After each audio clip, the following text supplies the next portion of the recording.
Bonjour à toutes et à tous, bienvenue sur KTV, Kwezi FM, un temps de parole un peu particulier aujourd'hui, puisque l'on reçoit Neyla. Neyla, c'est qui ? C'est une personne qui, il y a quelques années, a pris le risque de quitter en jouant en Kwassa pour arriver ici à Mayotte. Alors aujourd'hui, elle est en situation régulière, elle a un titre de séjour. Neyla, bonjour. Bonjour. Merci d'avoir accepté notre invitation. On voulait savoir, on voulait comprendre comment se passe une traversée. Est-ce que vous vous souvenez de ce moment où vous avez pris la décision de partir ? Avant même d'être dans le Kwassa, comment et avec qui vous avez pris la décision de partir ? Oui. Je n'ai pas pris la décision moi de partir, mais c'est mon ex-mari qui m'a imposé de partir. Parce qu'il était venu ici, il a fait 3 mois et il est retourné là-bas. Il est venu me dire que voilà, on va partir à Mayotte. Je lui ai demandé pourquoi, pour chercher une belle vie. Et du coup, j'ai dit oui. Je ne savais pas comment il faut faire pour arriver jusqu'à ici. Du coup, on a pris un vrai bateau normal. On est allé en juin parce que c'est à Moroni. Je suis allé en juin, on a passé 3 jours. Et le jour est venu, on est parti, on a pris une voiture. On est allé dans un village un peu loin.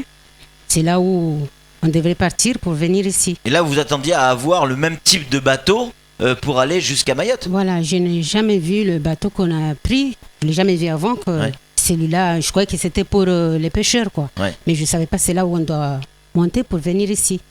Et du coup, quand on est allé sur place, je lui ai posé la question, il est où le bateau qu'on va prendre ? Ça devrait être à 18h. Et du coup, il m'a amené, il m'a montré le bateau. Et quand je vis, C'était un Kwassa ? Oui, je lui ai posé la question, c'est là où on va monter ? Oui. C'est là où tu avais monté pour aller à Mayotte ? Oui, c'est ça. Bon, j'avais pas le choix à ce moment-là pour dire non, c'était déjà trop tard. À l'époque, vous étiez enceinte, je crois, Neyla. Oui, j'étais enceinte de 4 mois de grossesse. J'étais jeune en plus, j'avais 22 ans à ce moment-là. Et du coup, on a préparé ce départ, on a pris le bateau. Et donc vous êtes parti direction Mayotte. Est-ce que comment s'est passée la traversée ? Est-ce que quand vous traversez, vous étiez inquiète ou vous étiez plutôt rassurée ? Il y avait des gens autour de vous qui pouvaient vous rassurer ? Ah non, il n'y avait personne qui est le pasteur pour nous rassurer de ça. On prend le Kwassa, on monte, allez, bismillah, et on y va. On verra ce qui va se passer au milieu de la mer. Et du coup, pour nous, c'était une catastrophe. Pourquoi ? Il y avait 2 moteurs, il y avait un de 15 et un de 25. Et du coup, celle de 25 était tombée en panne au milieu de la mer, en pleine nuit. Et en ce moment, c'était une catastrophe pour nous tous, parce qu'il y avait aussi d'autres femmes qui étaient aussi enceintes comme moi. Et on n'arrêtait pas de pleurer, on était vraiment inquiètes, on se demandait mais comment on va faire. Le pasteur, il était obligé de arrêter le celle de 15. Il a dit ça ne va pas nous amener nulle part, il faut qu'on s'arrête. Là, on était au milieu du chemin, on n'est pas en juin ni à Mayotte, on était au milieu. Et pendant la nuit, on est resté sans rien faire. Il n'y avait que les vagues qui nous poussaient. On ne sait même pas, il va nous pousser jusqu'à où. Mais on est resté là jusqu'à le matin. Et là, à ce moment-là, vous pensiez à quoi ? Comment ça réagissait sur le bateau ? Sur le Kwassa ? C'était la mort. Ça, on pense que c'est fini. Là, il n'y a pas une vie. Là, on va mourir. On n'avait pas pensé qu'on va survivre, quoi. Et du coup, moi, j'étais à côté de mon mari et je l'ai vu se déplacer. Il est allé s'asseoir loin de moi. Et j'ai posé la question à son copain qui était avec moi, que pourquoi il ne reste pas à côté de moi. Et il m'a répondu qu'il ne peut pas supporter de te voir mourir, quoi. Et il préfère ne pas te voir le moment où on va mourir. Et du coup, je suis restée toute seule dans mon coin pour attendre la mort. Bon. Ça reste encore des moments difficiles ? Ça, c'est trop, ça ne s'oublie pas ces moments. Ça ne s'efface jamais. La mer était calme ou elle était très agitée ? Non, il était agité parce qu'il y avait des vagues qui rentraient à l'intérieur de la barque et puis on était tous mouillés. On avait froid avec les grossesses. C'était pas facile.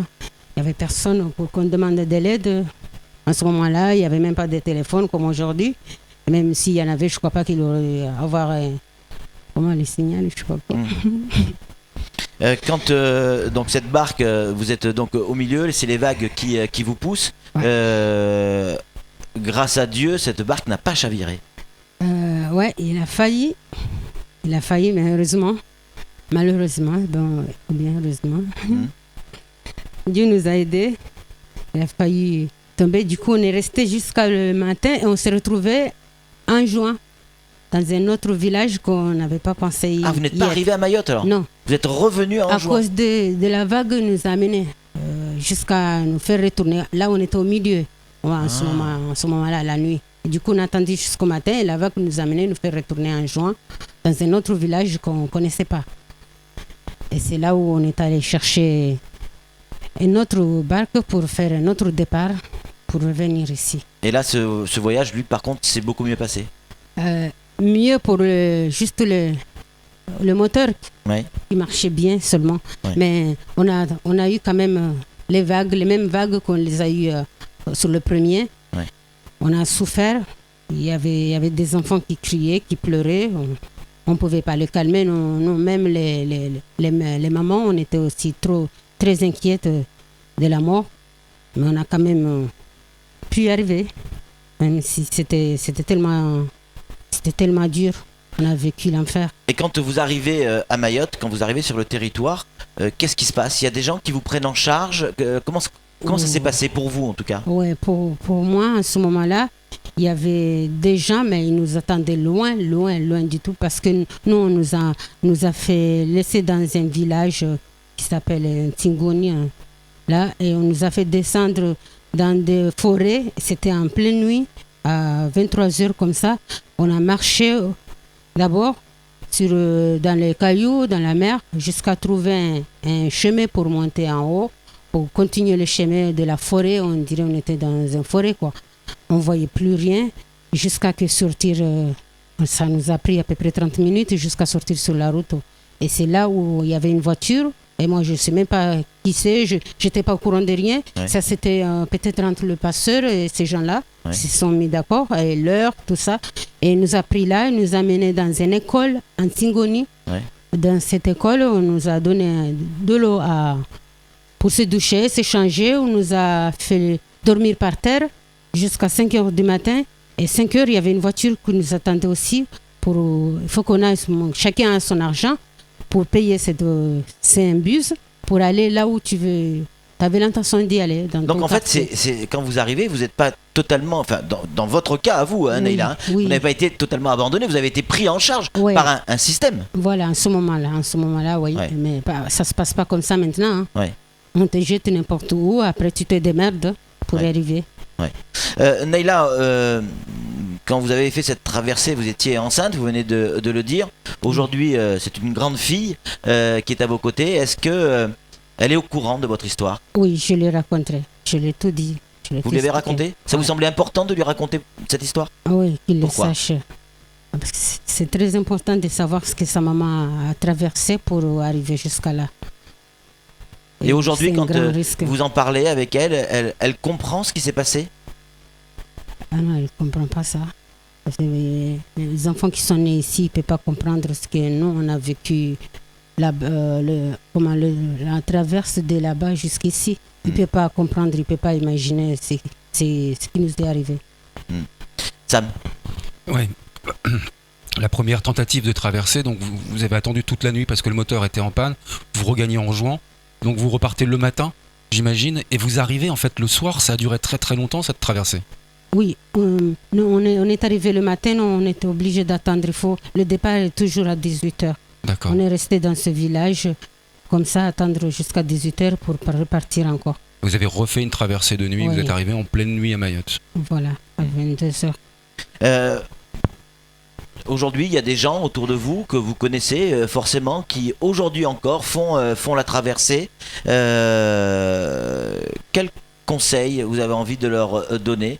Si c'était à refaire, est-ce que vous le referiez, Neila? Non, jamais. Jamais je peux pas faire ça. Pourquoi? Ah non, c'est l'enfer. Je me demande les gens qu'on les rattrape, les policiers qui les rattrapent, les envoient là-bas et qui retournent encore le deuxième jour ou le troisième jour. C'est horrible. Je ne sais pas ce qu'ils ont dans leur tête, mais moi, je ne ferai jamais ça. Quel conseil vous voudriez donner à ces gens? Ben, qu'ils arrêtent de prendre leur vie. De mettre leur vie en danger. Oui, mettre leur vie en danger parce que ça, c'est pas une vie. Dire qu'on a envie de venir à Mayotte pour avoir une meilleure avenir, et il faut d'abord penser à comment tu vas arriver à Mayotte pour avoir cet avenir. Tu risques de mourir avant de l'avoir. Ouais. Le jeu n'en vaut pas forcément la chandelle. Il y en a qui disent qu'ils quittent en jouant parce que c'est la misère totale, qu'il vaut mieux tenter effectivement de venir à Mayotte. La misère n'est pas plus forte que la traversée? Ah non, la misère, on peut vivre dans la misère, mais pour traverser, c'est la mort. Si tu es mort, tu ne peux pas vivre le bonheur ni la misère. Non, je ne suis pas d'accord. Aujourd'hui, vous y pensez encore, près de 20 ans plus tard, vous repensez à cette histoire? Ça s'oublie jamais, ça s'est gravé dans ma mémoire. Je ne peux pas oublier. C'était le pire moment de ma vie. Pourquoi vous avez accepté de témoigner aujourd'hui? Pour faire comprendre à celle qui fait le traverse, qu'ils arrêtent si on le chope pour l'amener en juin, qu'il reste ou qu'il cherche un autre moyen à venir sans passer par le Kwassa. Évidemment, l'actualité du jour, quand on voit effectivement ces 19 disparus, 3 morts sur ce Kwassa qui a chaviré hier, forcément, ça vous fait penser également à ce que vous avez vécu? Ah oui, beaucoup. La chaviré avant-hier. Avant-hier, pardon. Oui. Ouais, Oui. Ça me touche beaucoup. Je pensais qu'heureusement que moi j'ai réussi à vivre de ça, à arriver jusqu'à là, mais il y en a d'autres qui n'arrivent pas. Ils restent, leurs cadavres restent dans la mer. Merci Neila d'avoir répondu à nos questions. Je sais que c'était pas facile. Vous avez accepté. Pour nous, c'est important d'entendre votre témoignage et certainement aussi pour nos auditeurs et autres téléspectateurs. Allez, c'est tout pour ce temps de parole. Tout de suite, la suite de nos programmes.